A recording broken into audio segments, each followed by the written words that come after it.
3, verso de número 14. Fiquei devendo a última igreja. Nós temos falado só sobre igreja. Irmãos, e a gente vê essas passagens, mas não é para a gente ficar assim, nossa, que legal, nossa, que terrível, né? Porque a gente também tem uma mistura, porque tem carta que alivia, Jesus elogia, Jesus encoraja, mas tem carta como essa que a gente vai ler que não tem elogio nenhum. Das 7 cartas, essa que a gente vai ler é a mais severa. Mas você diz assim, Jesus, ele deixou de amar a igreja. Justamente o oposto.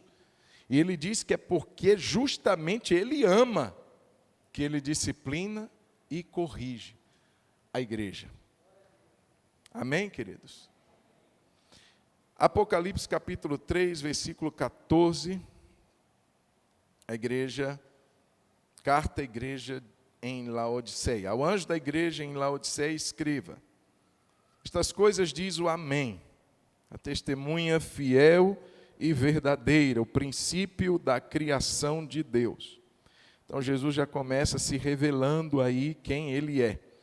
Conheço as obras que você realiza, que você não é nem frio e nem quente. Quem dera você fosse frio ou quente. Assim, porque você é morno e não é nem quente, nem frio, estou a ponto de vomitá-lo da minha boca. Você diz, eu sou rico, estou bem de vida e não preciso de nada, mas você não sabe que é infeliz, sim, miserável, pobre, cego e nu.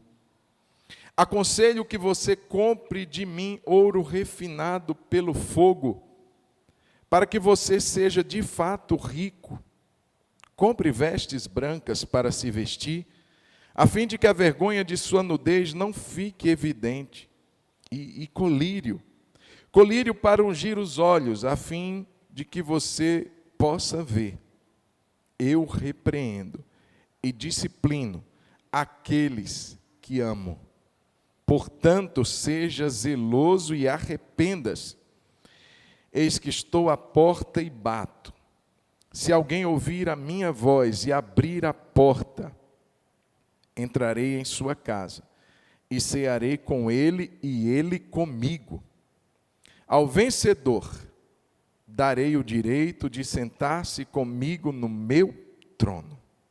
Assim como também eu venci e me sentei com meu Pai no seu trono. Quem tem ouvidos, ouça o que o Espírito diz às igrejas. Veja, a carta foi para Laodiceia, mas o Espírito continua falando às igrejas. Então nós estamos aqui nessa responsabilidade de ouvir o que o Espírito Santo quer falar conosco. Feche os seus olhos por um instante, vamos orar. Jesus maravilhoso, nós te agradecemos por essa oportunidade, mais uma vez, de lermos a tua palavra, única e preciosa. Pedimos que nesse momento, Jesus, assim como o Senhor falou à igreja em Laodiceia, e o teu Espírito diz aqui, continua falando às igrejas. Nós queremos, como igreja, ouvir a sua voz, Espírito Santo. Nós queremos que essa palavra seja aplicada ao nosso coração, à nossa realidade de Hebrom. Fale conosco nessa noite. Dá-nos o entendimento da sua palavra. Abra os nossos olhos, dá-nos o colírio, Senhor, para podermos enxergar aquilo que o Senhor quer nos mostrar nessa noite. É o que nós oramos e te agradecemos por isso, em nome de Jesus. Amém. Amém, irmãos? Irmãos, eu quero falar uma igreja sem fervor. Que tipo de igreja Deus espera de mim, de você, que a gente seja? A gente teve a oportunidade de ver algumas, mas hoje, fechando esse ciclo de 7 igrejas, essa realidade de 7 igrejas, Jesus termina, e não é despropositadamente, eu creio que é propositalmente, Ele termina falando de uma igreja que poderia ter sido assim, fechou com chave de ouro. A melhor igreja para ficar legal na Bíblia. Irmãos, tem gente que fica falando que a Bíblia, que é isso, que é aquilo, que não pode. Irmão, você já imaginou? Uma pessoa que quer deturpar uma verdade, ela vai deturpar o que é errado e vai deixar só o que é certo. Então, imagine que eu quero que a minha bibliografia seja de acordo com a minha conveniência. Eu vou tirar tudo o que é ruim da minha vida lá. Vou deixar só a parte bacana, legal, bonita. Aí Jesus faz o contrário. A Bíblia não esconde os erros dos seus heróis. Não esconde a vergonha de homens e mulheres que foram homens e mulheres de fé. Abraão, o pai da fé. Fala das mentiras de Abraão. Fala dos medos de Abraão, das incertezas de Abraão, dos vacilos de Abraão. Fala também das coisas boas. Mas veja bem, se o propósito era apenas colocar uma maquiagem, já viu quando a mulher quer disfarçar? Ou quando o homem quer disfarçar? Isso é raro acontecer, mas quer disfarçar os cabelos brancos que tem? Ou a mulher, talvez uma ruga ali, uma expressão ali de uma noite mal dormida, ela vai usar uma maquiagem para disfarçar aquilo que não ficou legal. Aí os fotógrafos, né, Luiz, usam filtros para melhorar o que está feio. Jesus não. Deixa a coisa sem filtro. Deixa a coisa nua e crua. Mostrando aqui, essa igreja não teve elogio nenhum, foi a última, eu estou fechando com Laodiceia.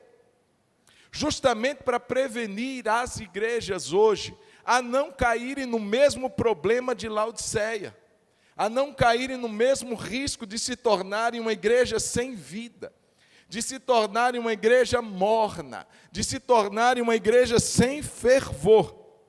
E fervor, querido, se você pegar um dicionário, ele vai te dar algumas definições como aquilo que arde, um grande desejo, uma devoção ardente, uma grande dedicação. Veja, essa igreja tinha obras, mas que tipo de obras ou como elas eram manifestas? Então, irmãos, aqui mostra, a Bíblia fala em Romanos 12, por exemplo, não sejais, capítulo 12 de Romanos, versículo 11, diz assim, não sejais vagarosos no cuidado, sede fervorosos no espírito, servindo ao Senhor. A nova tradução na linguagem de hoje diz assim, trabalhem com entusiasmo. Entusiasmo vem de uma raiz, irmãos, que quer dizer Deus dentro de nós. Tem o tel de Deus dentro da nossa palavra entusiasmo. Uma pessoa que tem Deus dentro de si não pode ser uma pessoa morna. Não pode ser uma pessoa apática. Imagine, a própria vida está dentro de você. O próprio Deus, autor da vida, está dentro de você. Cheio de criatividade, de luz, de glória, de fogo, de fervor. Como é Ele dentro de nós, irmãos? Somos crentes, mas muitas vezes sem esse fervor. Está faltando mais Deus dentro de nós. Está faltando mais entusiasmo dentro de nós. Muitas vezes a nossa mensagem é como um café morno. É horroroso. Você dá para alguém beber um cafezinho morninho. É horrível. Dá uma água morna para a pessoa beber. Geralmente, quando se dá uma água morna, é para a pessoa vomitar. Uma água geladinha. Você sabe que o café gelado faz muito sucesso, né? Eu, particularmente, prefiro o dele quente. Aí você chega nas cafeterias, você pode beber um café gelado. com algumas diferenças, alguns preparos, mas você pode. Agora, café morno, meu irmão. Café requentado. Então, irmãos, veja, aquela igreja estava assim.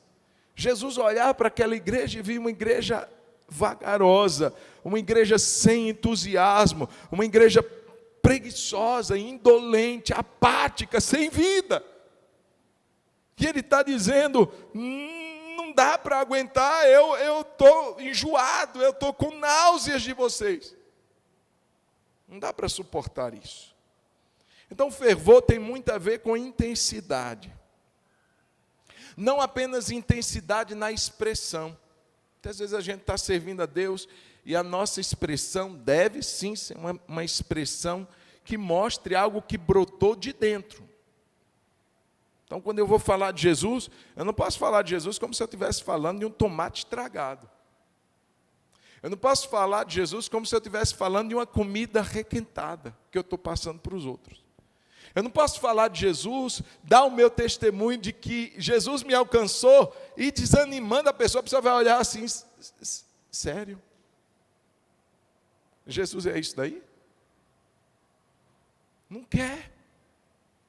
Mas não é só na expressão, não é teatro, não é a gente fazer de conta e atuar como se fosse uma peça, não é. Nossos cultos precisam ter vida. A nossa expressão de adoração precisa ter vida. A nossa mensagem precisa ter vida. Já diz um certo pregador, e ele disse, se você não puser fogo no seu sermão, então põe o seu sermão no fogo, porque não serve para nada. Eu oro todo dia, Jesus, põe fogo nesse negócio, senão eu vou ter que pôr esse negócio no fogo. Irmãos, nós servimos um Deus que está em movimento. Meu pai trabalha até agora. Imagina, irmãos, Deus criando as coisas, criando você. Imagina o Deus cheio de... Uau, vai ficar bom. Vai ficar bom demais. Cria o sol, haja luz. Uau, isso. A Bíblia diz que Deus viu e era muito bom. Ou seja, Deus, ele se alegrou com a sua criação. Quando ele criou o homem e a mulher, viu Deus que era não apenas bom, mas muito bom. Eu imagino alguém que experimenta algo bom. Como é que faz, irmão? Tem gente que parece que morreu e não sabe. Mas veja bem, quando você come algo bom, qual é a sua reação? Quando você experimenta uma sensação boa demais, qual é a sua reação? Irmãos, eu imagino que deva ser, e eu estou falando muitas vezes para pessoas que têm uma preferência aí, aqui em Minas, isso é muito forte. Torcedores, Cruzeiro, Atlético, quando o seu time... Irmão, você tem vizinho que torce por algum dos times, você vai ter, em tempos de jogo, você vai ter muito incômodo. Da celebração dele é fogo, fogos de artifício, é barulho, é batucada, é grito. É ou não é? É ou não é, irmão? Alguém aqui é assim? Fala a verdade. Alguém torce mesmo pelo Atlético ou pelo Cruzeiro? Não. Ninguém? Jesus está vendo, viu? Aê, 2 corajosos lá em cima só. Aê, muito bem. Só quem não torce sou eu, irmão. Vim de Alagoas, então vim sem nenhum time, para não ninguém ficar com raiva do pastor. Então, se o seu time ganhar, eu vou dizer, amém, que bom, meu irmão. E se o outro time, que é do outro irmão, ganhar, eu vou dizer, glória a Deus. Vou torcer por vocês dois. Mas quem torce mesmo, irmão, e eu sei que tem muitos aqui que torcem, vão vibrar, ficar doido, pulando. Agora, irmãos, muitas vezes na nossa fé, a gente não faz isso. Veja, quando algo bom, é natural uma reação.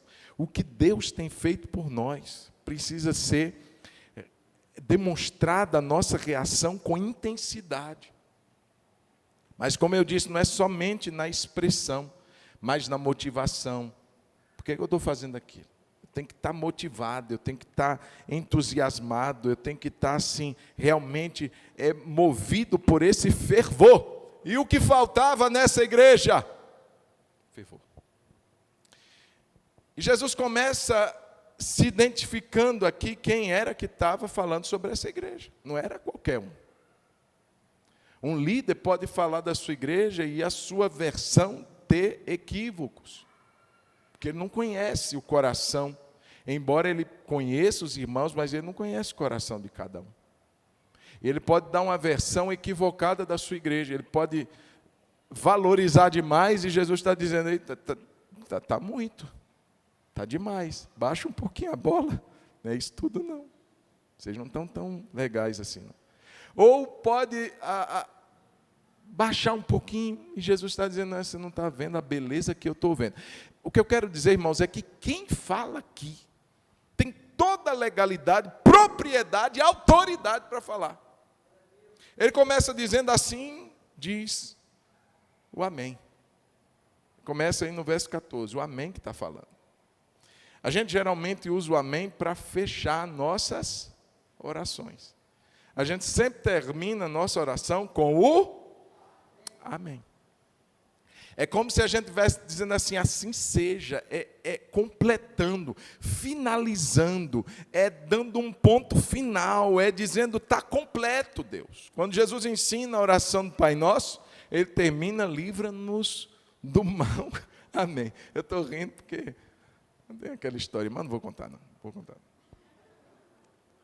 não. Eu vou contar. O menininho estava lá na sala de aula e a professora dizia assim, quem você tem mais medo na sua vida? Você já ouviu isso? E o menininho dizia, eu tenho medo do Drácula. O outro, eu tenho medo do bicho-papão. O pai que ensina isso ao filho está fazendo um desserviço. Eu tenho medo do lobo mau. Eu tenho medo da mula sem cabeça. Mas tinha um filho de crente. Filho de crente só recebe história da Bíblia, né? Você tem medo de quê? O filho de crente disse assim, eu tenho medo do malamém. E a professora, eu já ouvi de tudo. Mula sem cabeça, Drácula, lobisomem, mas malamém Quem é esse malamém? Eu disse, não. Eu não sei quem é, mas toda noite minha mãe, quando me faz dormir, ela diz assim, livra-nos do malamém. Deve ser muito terrível. Então, irmãos, quem está falando é o amém. Não é o malamém, não, viu, irmãos? É o amém. É o final, é o complemento, é o fechamento de tudo. É como se Jesus dissesse assim, tudo se completa perfeitamente em mim. Eu sou aquilo que te completa. Eu sou aquilo que te basta. Eu sou o fechamento de todas as coisas. Eu sou o amém. Mas além disso, ele diz, eu sou a testemunha fiel e verdadeira. Irmãos, tem como negar o que uma testemunha viu? Talvez. Mas quando Jesus se identifica, ele diz, eu sou a testemunha fiel. Nas minhas palavras não tem erro. E verdadeira. O que eu estou falando com toda propriedade. Eu sou a testemunha fiel e verdadeira. Porque Jesus não apenas conhece as nossas ações, Ele conhece o nosso coração, Ele conhece as nossas intenções, Ele conhece o que nos move. Não apenas o nosso movimento, mas o que nos move. Por que a gente está fazendo o que a gente faz? Jesus conhece. Os segredos do seu coração, Jesus conhece. Aquele segredo que você nunca contou nem para a sua própria alma, Jesus conhece esse segredo. E a Bíblia diz que Deus, através de Jesus, julgará os segredos do nosso coração. Ele é a testemunha fiel e verdadeira. Ele é o princípio da criação de Deus. Aí vem os heréticos de algumas seitas aí, está dizendo, olha aí, Jesus não é Deus não. Ele é o princípio, ele foi o primeiro a ser criado. Não é isso que o texto está querendo dizer. O que o texto está mostrando aqui é que ele é a origem, ele é a fonte. É exatamente isso que João, o Evangelho de João diz, que todas as coisas foram feitas por ele. E sem ele, nada do que foi feito se fez. Jesus não é um ser criado. Quando ele veio à terra, ele foi gerado. Irmãos, criado significa algo à parte de mim. Por exemplo, quem criou esse negocinho daqui, ó? Foi o Steve Jobs. Isso é o Steve Jobs? É? Ou Steve Jobs? É ele? Não. Foi uma criação, mas não tem nada a ver com ele. Agora, se eu olho para o Daniel e disse assim, ele foi gerado de mim e da minha esposa. É a mesma essência. Tem o meu DNA. Tem as minhas marcas e as marcas da minha esposa nele. Jesus, ele não foi criado. Aliás, ele foi a origem e a fonte da criação. Sem ele, diz João, nada do que foi feito se fez. Ele era a palavra, Deus falou, e aquilo que trouxe vida e forma a todas as coisas foi a palavra. O verbo. Jesus, ele é Deus, de Deus. 100% Deus, que conhece todas as coisas, apto para julgar vivos e mortos. Eu sou o princípio da criação, a origem, a fonte de todas as coisas. Irmãos, o poder criador está em Jesus.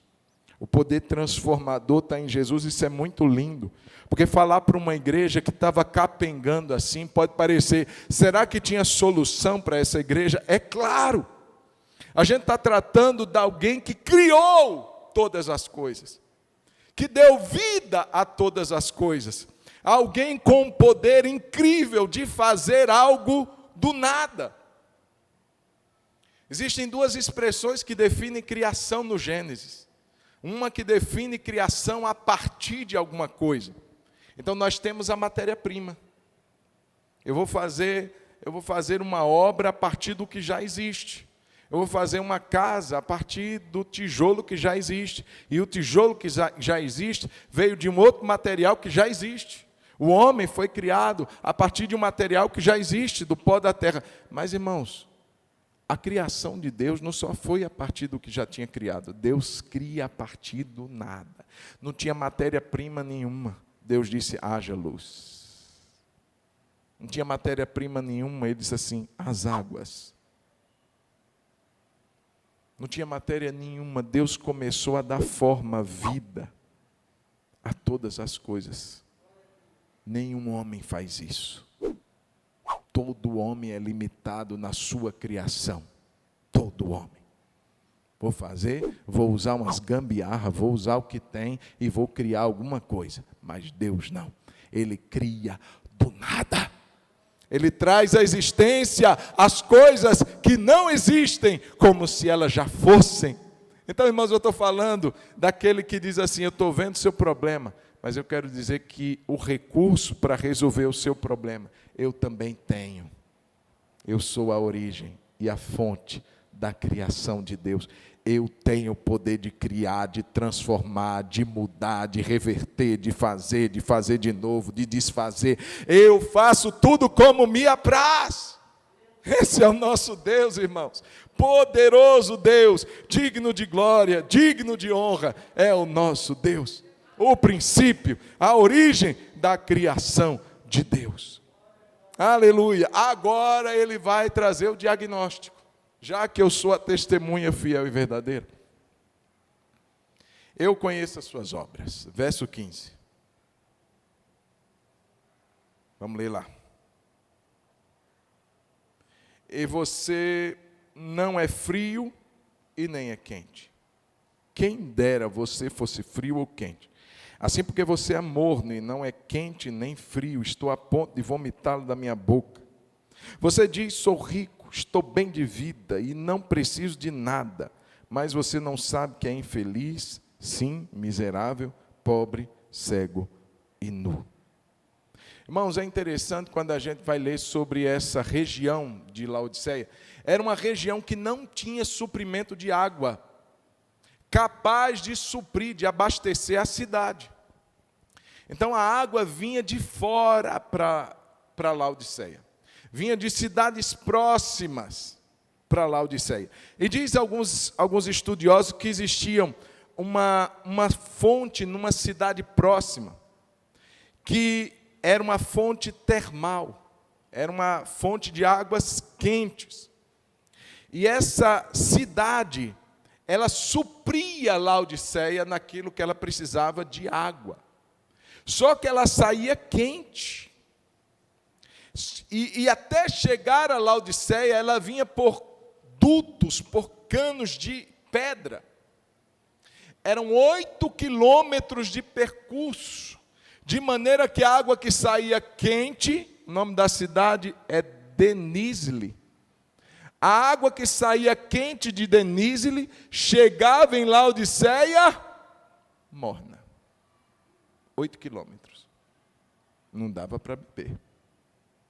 Irmãos, é interessante que se você for olhar, as fontes de águas quentes, elas têm uma propriedade medicinal. As de água fria, elas têm uma propriedade de refrigério, de refazer. Você pode tomar um banho, pode beber da água. Mas de água morna, irmão, não serve para isso, não. Ela chegava à cidade morna. Ela tinha que passar por um processo de resfriamento para poder, então, ser consumida. Irmãos, e essa fé que Jesus faz comparação com a água que chegava a Laodiceia. A fé de vocês está igual a essa água. Não está dando para suportar. Ela sai quente. Quem dera você fosse quente. Mas chega aqui morna. Quem dera fosse pelo menos fria. Irmãos, eu me assustei com uma frase que eu li, que é melhor ser um ateu declarado do que um crente incrédulo e sem vida. Muitas vezes nós estamos nos enganando, porque a gente é membro de uma igreja, porque a gente, quem sabe, ocupa um cargo numa igreja. Jesus estava falando aqui, não foi a qualquer um da igreja, ele estava falando ao anjo da igreja. Essa denúncia era sim aplicada à liderança dessa igreja também. Irmãos, Deus, eu imagino, Ele tem mais paciência com o ateu incrédulo do que com um crente cheio de mordidão, de apatia, de incredulidade, de crítica na vida dele. É como se Jesus dissesse assim: aquele dali ainda não me tem, mas você que diz que me tem, está vivendo uma vida desse jeito. E isso me causa náuseas, me deixa com o estômago embrulhado, essa sua fé sem intensidade, essa sua vida cristã sem ânimo, me deixa assim com o estômago embrulhando. Tinha um outro problema nessa igreja, além da mornidão, que era o fato dessa igreja ter uma visão errada das coisas. Eles diziam, olha a afirmação, tu dizes, eu estou falando uma coisa, eu sou a testemunha fiel e verdadeira, e vocês dizem, nós somos ricos, nós estamos bem de vida, não temos falta de nada. Ou seja, uma igreja com uma visão distorcida. Muitas vezes, irmãos, nós estamos dessa mesma maneira como Laodiceia, estamos sendo muito, muito complacentes conosco. Olhamos para nós e dizemos assim: até que você é legal, você é um crente que não dá trabalho, você é um crente, gente boa, nem o diabo tem preocupação comigo. Nem o diabo se dá o trabalho de querer me atacar, porque eu não faço nada contra ele. Isso não é crente não, como diz o... Isso não é crente. Irmãos, essa igreja tinha uma visão muito errada dela mesma. É muito fácil a gente se enganar, irmãos. Muito fácil a gente olhar para nós e dizer assim, não, eu sou um crente, eu não faço mal a ninguém. Vou toda semana na igreja. Sou gente boa, não fico assim, brigando na porta da igreja. Está tudo bem comigo. Será que está, irmão? Será que a nossa visão de fato corresponde à nossa realidade? Será que a gente não está como essa igreja, com a visão errada de nós? É muito fácil a gente ter uma visão apurada, detalhista do outro. Dizer assim, está vendo? Fulano esfriou. Fulano, você viu? Fulano está precisando de um gabinete. Fulano, mas não, você viu fulano? Nosso sangue de Jesus tem poder, misericórdia, está amarrado. Aqui dali só pode ter dado lugar ao diabo. Mas uma pessoa, meu Jesus, para o outro a gente é fera, para o outro a gente é craque. Agora, para nós, irmãos, oh, aleluia, a gente acorda, olha no espelho e canta Ele, é exaltado. A gente olha para lá, para o espelho e canta Santo, Santo, Santo. Muito fácil isso, irmão. E essa igreja, ela estava justamente assimilando tudo que era normal na região dela. Veja, a igreja estava numa cidade chamada Laodiceia. E como era o contexto dessa cidade? Era uma cidade rica. Diga comigo, cidade rica. Irmãos, essa cidade era considerada o lar dos milionários. Não é o bairro não, viu? Mas lá só tinha BMW, lá só tinha mansão, iate, jet ski, Porsche, Ferrari, era o lar dos ricos. Irmão, para você ter ideia, essa cidade foi devastada. E o pessoal de lá rejeitou o auxílio do governo. Não precisa de verba, não. Nós, empresários de sucesso, vamos reconstruir Laodiceia. Irmãos, 1 centavo eles não pediram do império. E eles se gabavam disso. Aqui, ó. Quem levantou essa cidade fomos nós. Nós não precisamos de bolsa, nós não precisamos de verba nenhuma. Nós somos ricos. Nós somos milionários, nós somos bem-sucedidos. Onde é que a igreja estava? Nesse contexto. E o que eles estavam vivendo no âmbito da fé é exatamente a realidade dessa cidade. Nós somos ricos. Ô Jesus, pelo amor de Deus, Jesus. O Senhor está falando com a igreja mega power. Nós temos tudo sofisticado aqui, Jesus. A nossa igreja tem do bom e do melhor. A nossa igreja não tem necessitado aqui dentro, não. Aí não dá cesta básica, não. A gente dá o supermercado, se tiver algum pobre aqui dentro. A gente compra. Jesus, o senhor não está entendendo. O senhor sabe quanto que é a receita da nossa igreja? O senhor está falando alguma coisa? O senhor sabe quanto entra de dízimo aqui em Laodiceia, Jesus? Ô Jesus, maior do que aqui, só o templo de Salomão, que as paredes eram revestidas de ouro. Mas se brincar, a gente manda colocar. Pronto. Onde é que é o melhor som? Vamos mandar buscar. Nós vamos colocar aqui tudo bom e do melhor. Vamos falar com o pedreiro para colocar pedra preciosa aqui ó, no meio do porcelanato. Porcelanato o quê? Porcelanato é para pobre. Nós somos uma igreja rica. Você já viu esse tipo de fala, irmãos? Deixa o peito de quem está falando como? Estufado. Nós somos ricos e não precisamos de nada. Além disso, a cidade possuía uma fantástica escola de medicina, que fabricava um remédio para o ouvido e um colírio para os olhos. Irmãos, era a cidade que fabricava. Você imagina, ela mandava esse negócio para o mundo todo. Era o colírio mais conhecido da época. Era o fabricado em Laodiceia. E aí Jesus denuncia o quê? Vocês não estão vendo é nada. Vocês têm um colírio melhor do mundo na cidade de vocês e vocês são cegos. Vocês não estão enxergando nem vocês. Vocês não conseguem nem se ver. Compra colírio de mim. Além disso, irmãos, essa cidade, ela tinha um ramo de tecido. Ela tinha uma fábrica de roupas. Elas fabricavam também tapete, era uma lã negra que era fabricada e faziam-se roupas e faziam esses tapetes e também era mandado para fora.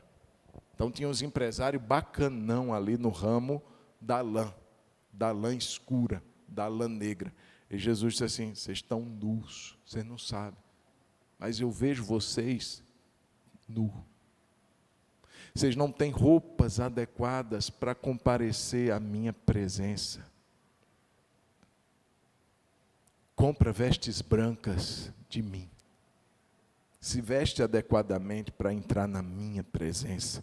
Vestes de justiça, vestes que refletem santidade, vestes puras, não vestes pretas, mas vestes puras, brancas.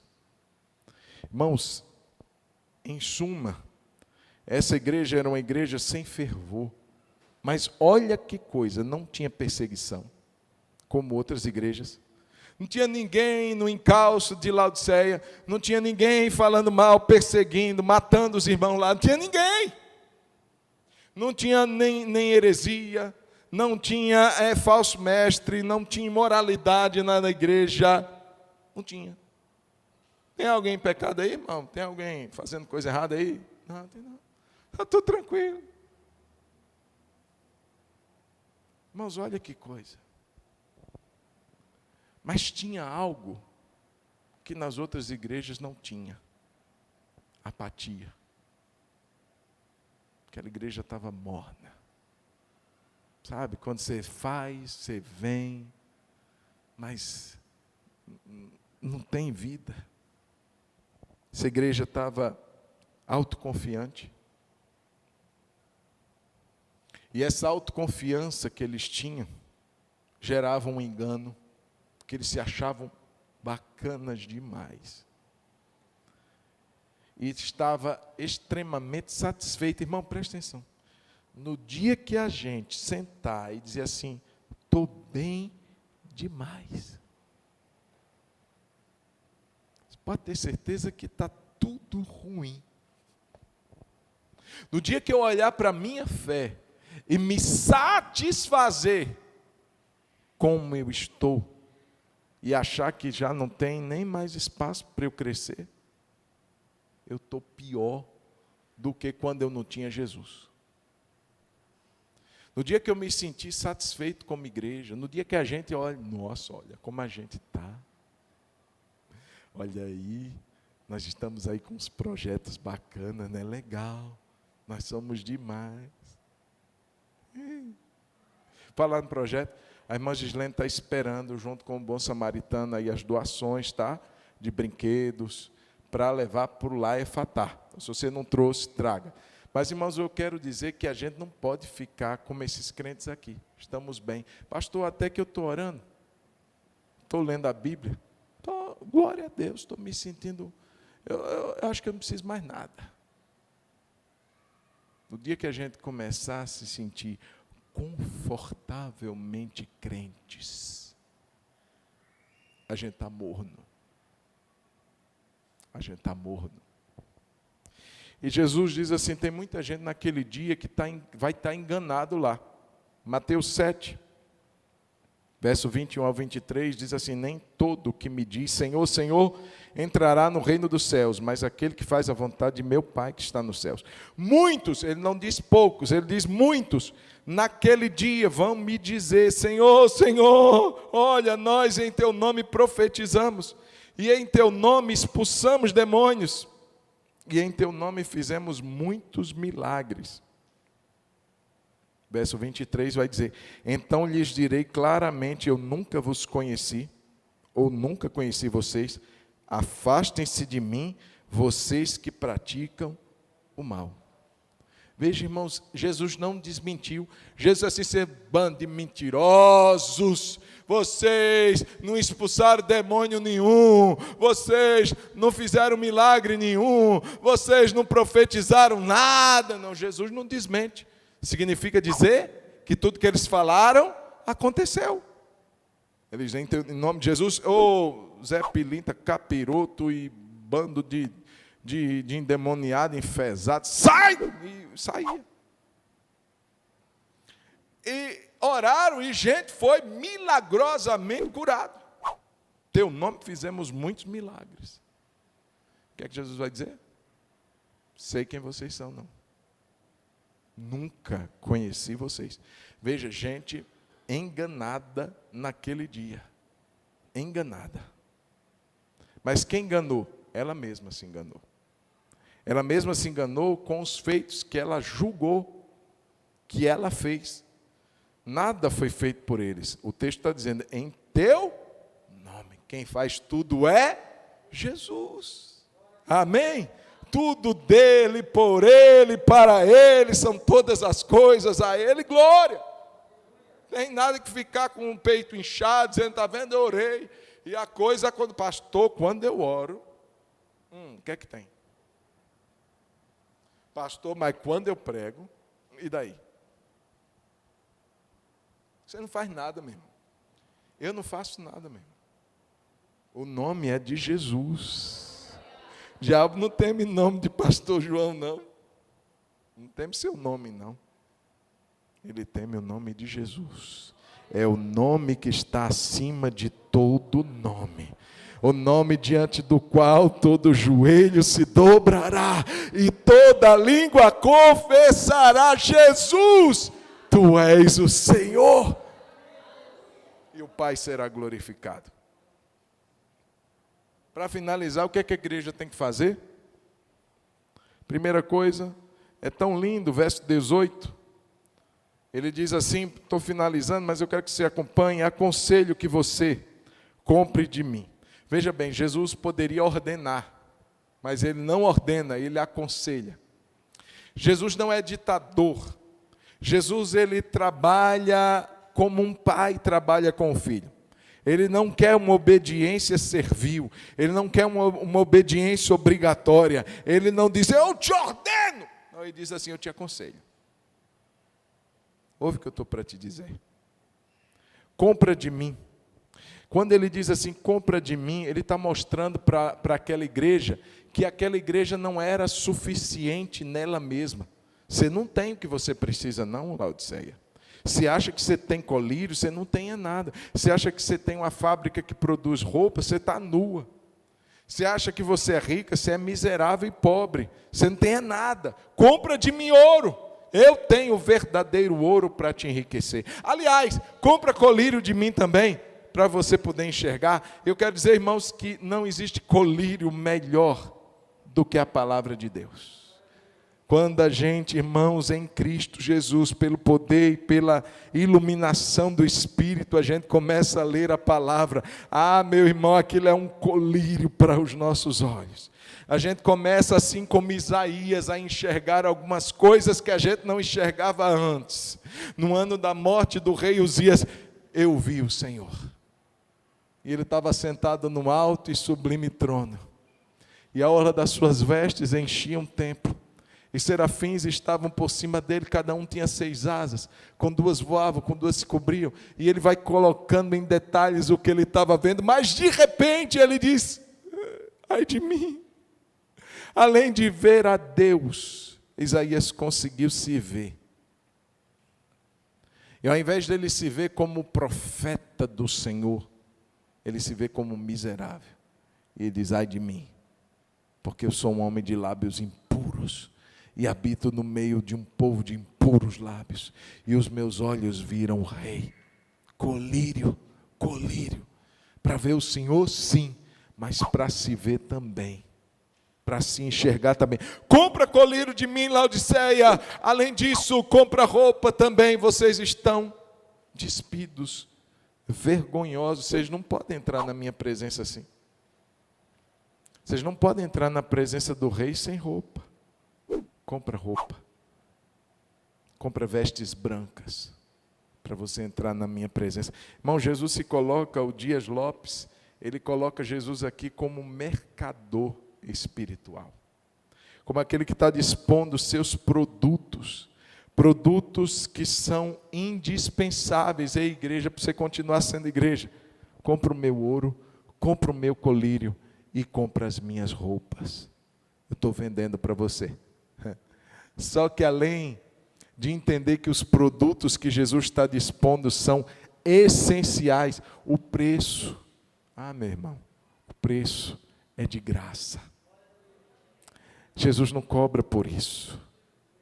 Não tem ouro, não tem prata do mundo que compre o que ele tem. Ele está vendendo ouro. Como é que o ouro pode comprar o ouro? Não é isso. Os produtos que ele dispõe são de graça. Isaías 55, todos os que tendes sede, vinde às águas, e vós que não tendes dinheiro, vinde comprai e comei. Sim, vinde e comprai sem dinheiro, sem preço, vinho e leite. Compra de graça, eu estou te dando.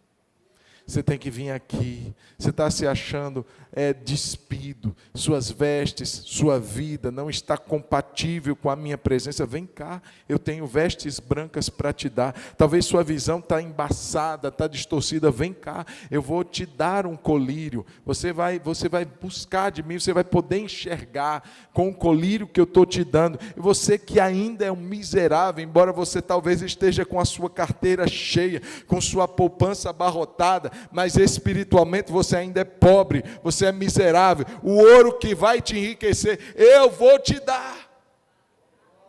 Venha comprar de mim, venha igreja, venha, eu tenho para te dar. E ele termina no verso 20, eu repreendo e castigo a todos quantos amo. Sê, pois, zeloso e arrependa-se. Estou à porta e bato. Você já imaginou, irmãos? Por muito tempo esse versículo foi usado na hora do apelo, para falar para o incrédulo. Ei, Jesus está à porta e bate. Se você ouvir a voz do Senhor hoje, perdido, ou incrédulo, e abrir o seu coração, ele não está falando para incrédulo, irmão, ele está falando para a igreja. A igreja colocou Jesus lá fora e fechou a porta. E Jesus está lá. Deixa eu entrar. Para a igreja dele, irmão. Embora ele tenha as chaves de Davi, ele abre e ninguém fecha, ele fecha e ninguém abre. Mas a liberdade que ele deu a mim e a você, ele não toma. E ele está dizendo a nós nessa noite: abre a porta. Deixa eu entrar. Deixa eu cear com você. Irmão, tem uma mesa que a igreja de Laodiceia não estava sentando. Tem uma comunhão que a igreja de Laodiceia não estava desfrutando. É muito lindo a gente dizer assim: nossa, o meu pastor coloca uma mesa diante de mim, na presença dos meus inimigos, e a gente não senta para comer. Irmãos, mesa fala de comunhão, mesa é símbolo da comunhão. Se Jesus está dizendo que está do lado de fora, e que só vai sentar à mesa e cear com a igreja se ela abrir a porta, é porque essa igreja não tinha comunhão com Jesus. Não, que igreja é essa? E eu tenho certeza que o Senhor está falando comigo e com você hoje. Cadê a mesa da comunhão? Nossa. Será que nós estamos vindo aqui, entrando nesse ambiente e mantendo a porta fechada? Será que na nossa vida com Deus a porta ainda está fechada? Não tem comunhão, não ora, não tem o seu tempo com Deus, não lê mais Bíblia, não sente mais a presença de Deus, não se derrama diante de Deus, não chora diante de Deus mais, não dança diante de Deus, irmão, olha só, é um tempo tão precioso, é o tempo sagrado, é o tempo da intimidade, é o tempo do secreto. É lá que a gente se derrama, é lá que a gente se desnuda, é lá que a gente recebe renovo de Deus. Quantos crentes não sabem mais o que é a mesa? Quantos crentes não têm mais desejo em ler a Bíblia? Male de vir a um culto. E quando o tempo passa um pouquinho, já diz assim, que chato. Não aguento mais, bota um olho para cima, outro olho para baixo. Aquele de enjoado. Já viu o olho de enjoado? Assim? Nossa, que tédio. Que tédio. Irmãos, a gente está deixando a mesa vazia. E a gente pergunta assim, Jesus, eu não estou sentindo mais o Senhor, meu antigo pastor finado, que Deus o tenha, que um dia a gente se encontre. Pastor Agripino, ele dizia assim, se não tem culto na vida, ele botava a mãozinha para trás e terminava, não tem vida no culto. Às vezes a gente vem para o culto querendo uma experiência, querendo um toque, querendo um renovo, mas a gente passa a semana toda e não sabe o que é culto, o que é mesa, o que é sentar com Jesus e comer o pão que Ele tem para dar. E olhar para os olhos dele, porque mesa, irmãos, não é lugar, não é mesa de escritório não, que tem aquele escaninho assim, que fecha para que não veja o outro. Mesa de banquete, não tem obstáculo na frente, você fica olhando para quem está junto com você, sentado à mesa. É você sentar e ficar de olho em Jesus, como Maria estava lá, na casa dela. Jesus está aqui, Jesus falava, e Maria só escutava. Maria só comia, Maria só recebia, Maria só se deleitava. Ai, que maravilha, que é dada. Ela não tinha pressa, ela não tinha nada para fazer. É lógico que com certeza ela tinha, tanto que a irmã dela dizia assim, Jesus, olha aí afogada, manda ela vir limpar a casa comigo. Ela tinha coisa para fazer, mas ela não queria. Ela queria estar com Jesus ali. Não é um incentivo à preguiça não, viu, irmão? Viu? Não vou limpar a casa não, porque eu estou com Jesus agora. Limpa a casa com Jesus também. Pega a vassourinha com Jesus. Lava os pratos com Jesus. Não deixa de fazer não com Jesus. Não é desculpa para a preguiça não. Mas veja bem, Maria nos ensina, irmãos. Dá tempo. E essa igreja estava com a mesa sem ninguém. Porque Jesus estava lá fora. Estou à porta e bato. Muitas vezes Jesus bate para nos acordar. E esse bater de Jesus, às vezes, é uma circunstância que tenta nos despertar. Às vezes, Jesus está batendo assim e permite uma doença. Às vezes, o bater de Jesus é um desemprego. Às vezes, o bater de Jesus é uma situação que nos inquieta. É para sacudir a gente. É para acordar a gente. Para dizer assim, abre a porta. Quero entrar aí. Deixa eu entrar. Vamos ficar de pé, irmãos? Vamos orar. Ao que vencer, lhe concederei que se assente comigo no meu trono, assim como eu venci e me assentei com meu Pai no seu trono. Seu objetivo, meu objetivo é vencer, irmão. Amém? Não é vencer na vida. Pastor, eu quero vencer na vida. Eu quero ser uma pessoa de sucesso. A cidade era uma cidade de sucesso. Empresários poderosos, uma medicina fantástica, gente com muito ouro, o lar dos milionários, mas para Jesus estava um fracasso. O vencer não é vencer na vida só, o vencer é o vencer em Deus. Em Deus. Como é que eu estou? Como é que está a minha vida? Como é que está a minha comunhão? Ele vai dizer, se você vencer, você vai sentar comigo no meu trono. Veja, ele fala de mesa e ele fala de trono. Só vai para o trono quem primeiro ocupa a mesa. Tem gente que quer ir direto para o trono, mas não quer passar pela mesa. Passa pela mesa primeiro. Seu tempo secreto com Jesus, seu tempo de intimidade com a palavra, seu tempo de oração, passa lá primeiro. Só vai ter autoridade no trono quem passar no secreto da mesa. Quem tem ouvidos, ouça o que o Espírito diz às igrejas. Jesus está falando conosco hoje. Amém? Feche os seus olhos. Eu queria que você orasse. Uma breve oração, dizendo para Jesus: Jesus, o negócio não está frio e não está quente também, Jesus. De um tempo para cá, quem sabe, a água que saiu quentinha de lá, de Denizli, estava fervendo a água, mais 8 quilômetros fez a água ficar morna.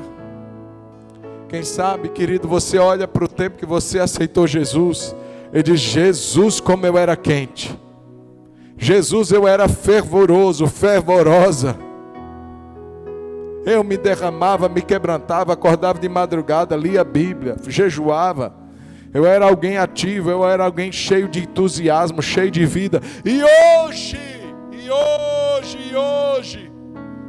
passei por esse tempo e a água ficou morna. Meu Deus, tem misericórdia de nós, Senhor. Tem misericórdia de nós.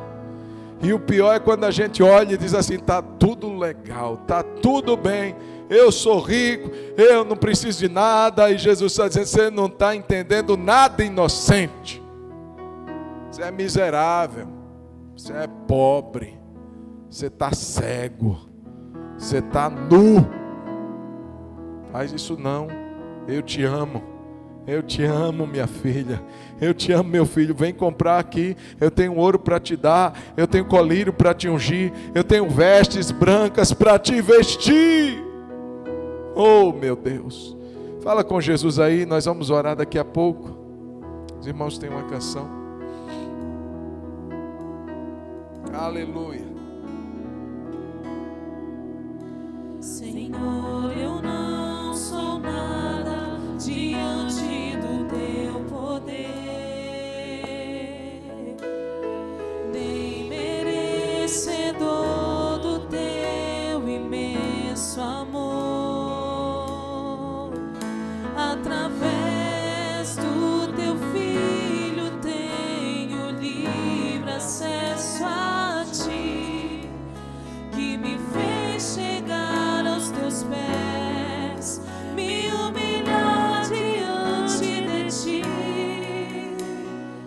Deixa o teu rio passar em minha vida e curar minhas feridas, sarar as minhas dores. Livra-me, ó Deus, das cadeias que me prendem. Toca em minha alma, faz em mim o teu querer, Senhor.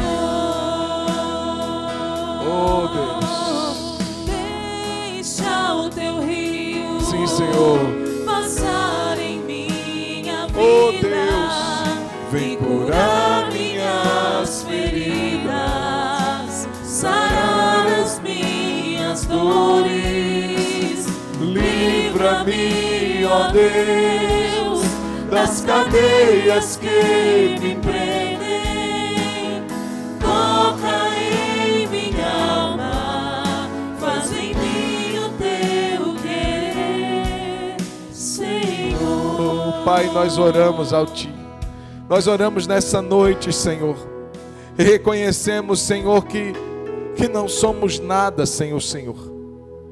Longe de nós, Senhor, esse espírito de engano, de satisfação própria, de dizermos estamos bem, somos ricos, não temos falta de nada. Deus, nós temos falta de Ti. Nós precisamos do teu ouro, Senhor, para nos enriquecer. Nós precisamos do teu colírio para nos ungir os olhos, para que possamos enxergar, ver o Senhor, mas também ver a nós, Senhor. Vê, Senhor, aquilo que precisamos mudar. Livra-nos, Senhor, deste engano. Livra-nos, Senhor, também desta apatia, meu Deus, que tomou a igreja de Laodiceia e que espreita para também, ó Deus, agir em outras igrejas. Senhor, nós colocamos a nossa vida diante de Ti. Nós colocamos a Tua igreja Hebron diante de Ti.